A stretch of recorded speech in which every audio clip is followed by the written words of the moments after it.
Zabbuli ey'e19 ya mukulu w'abayimbi, Zabbuli ya Dawudi. Ekitiibwa kya Katonda mu bye yatonda. Eggulu liraga ekitiibwa kya Katonda, n'ebiri mu bbanga byoleka omulimu gwe.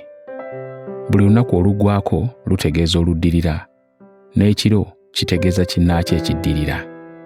Tebirina bigambo newaakubadde olulimi, eddoboozi lyabyo teriwulikika. Okuyigiriza kwabyo kubunye mu nsi zonna, n'ebigambo byabyo okutuuka ku nkomerero y'ensi. Ku ggulu Katonda kwe yateeka ekisulo ky'enjuba, eringa awasa omugole ng'ava mu nju ye, era esanyuka ng'ow'amaanyi ng'etandika olugendo lwayo.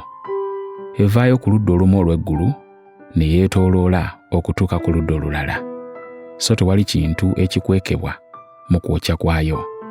Etteeka lya Mukama lyatuukirira erikomyawo emmeeme. Ebiragiro bya Mukama byesigika, biwa abatamanyi magezi. Okuyigiriza kwa Mukama kwa butuukirivu, okusanyusa omutima. Ekiragiro kya Mukama kitukuvu, kireeta okutegeera. Okutya Mukama kulungi, kusigalawo emirembe gyonna. Ebiragiro bya Mukama bya mazima, bya butuukirivu ddala. Bisaanira okubiyaayaanira okusinga zaabu, zaabu omulungi ennyo.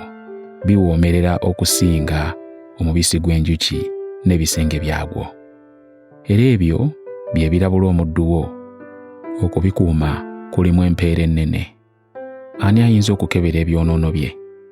Nzigyako ebibi ebikisiddwa. Nze omuddu wo onzigye mu bujeemu bwonna, buleme okumpangula, bwe ntyo bwe nnaabanga eyatuukirira, omusango gw'okwonoona guleme okumbaako. Ebigambo eby'omu kamwa kange n'okulowooza okw'omutima gwange bisiimibwe mu maaso go, Ayi Mukama, olwazi lwange era omununuzi wange.